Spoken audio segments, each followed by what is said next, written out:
ठाण्याच्या वागळे इस्टेट येथील Ferodo industrial premises co-op society लिमिटेडने अंजली रेड्डी यांनी प्रसारमाध्यमातून केलेले आरोप फेटाळून लावत सडेतोड उत्तर दिलं आहे। संस्थेने भूखंड हस्तांतरण, आर्थिक व्यवहार, देखभाल निधी, अनधिकृत बांधकाम, न्यायालयीन प्रक्रिया आणि MIDC शुल्कासंदर्भातील कथित अनियमिततेबाबत रेड्डी यांच्यावरती गंभीर आरोप करत गेल्या 2 दशकांपासून 22 लघु उद्योजक सभासदांना न्यायासाठी संघर्ष करावा लागत असल्याचा दावा केला आहे। तसेच संबंधित भूखंडाबाबत कोणत्याही आर्थिक व्यवहार करण्यापूर्वी कायदेशीर पडताळणी करण्याचं आवाहनही सोसायटीच्या पदाधिकाऱ्यांनी केलं आहे। Ferodo industrial premises cooperative society limited या संस्थेने प्रसिद्ध केलेल्या निवेदनानुसार स्थापनेपासून आर्थिक व्यवहार, न्यायालयीन प्रक्रिया, देखभाल निधी आणि MIDC हस्तांतरण शुल्काबाबत आपली भूमिका स्पष्ट केली आहे। सोसायटीच्या म्हणण्यानुसार फेरोडी प्रायव्हेट लिमिटेड, SS इंडस्ट्रीज आणि अंजी रेड्डी यांच्यात झालेल्या सामंजस्य करारानुसार MIDC भूखंडावरती औद्योगिक गाळे उभारून सहकारी संस्था स्थापन करण्यात आली। कंपनीने हस्तांतरण शुल्क संस्था भरणार असल्याचा ठराव केला होता। मात्र सभासदांकडून हस्तांतरण शुल्कासाठी रक्कम घेतल्यानंतर ती नियमानुसार MIDCकडे जमा करण्यात आली नसल्याने संस्थेने स्पष्ट केलं आहे।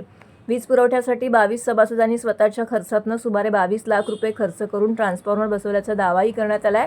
दरम्यान उपमुख्यमंत्री एकनाथ शिंदे, नगरसेवक प्रकाश शिंदे, समाजसेवक संजय घाडीगावकर यांचा संस्थेच्या कारभारीशी कोणताही संबंध नसल्याचं स्पष्ट करत संबंधित भूखंडावरती कोणताही आर्थिक व्यवहार करण्यापूर्वी कायदेशीर पडताळणी करण्याचं आवाहन फेरोडी सोसायटीच्या पदाधिकाऱ्यांनी केलेलं आहे।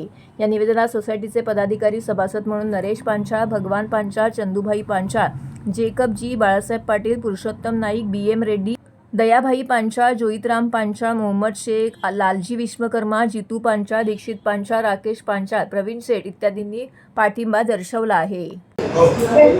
आमची लढत 18-20 वर्षापासून चालू आहे।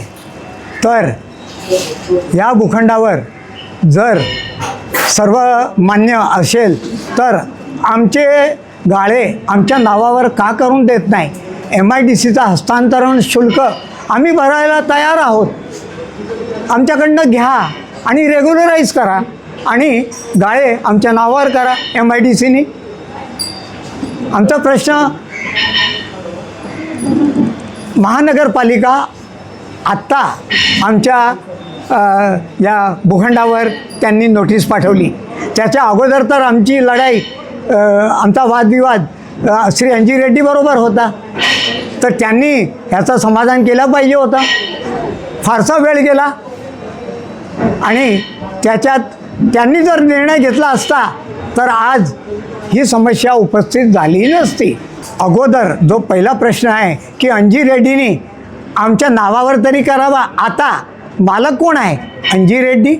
आम्ही सोसायटी फेरोडी इंडस्ट्रियल प्रिमायसेस कोऑपरेटिव्ह सोसायटीला हा जेवढा भूखंड आहे ते सोसायटीच्या नावावर आहे, सोसायटीच्या नावावर आहे। तर सोसायटीला जर खाली वॅकेट करायचं असेल, तिकडे क्लस्टर बांधायचं असेल तर त्यांनी आमच्याशी बोलून परमिशन घ्यावी लागते।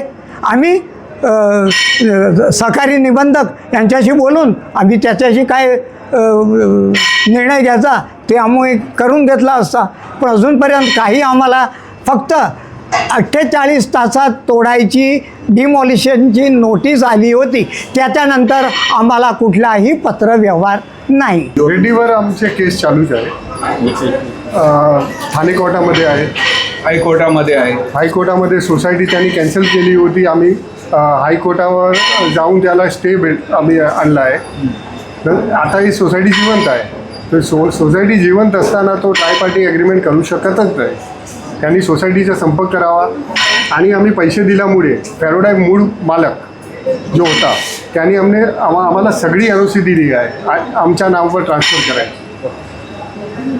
तर हा जमीनचे मालिक सोसायटी आहे। आता भले हस्तांतरण झाला नाही, पण याचे सारी NOC सगळे आमच्या नावाने आहे सोसायटी।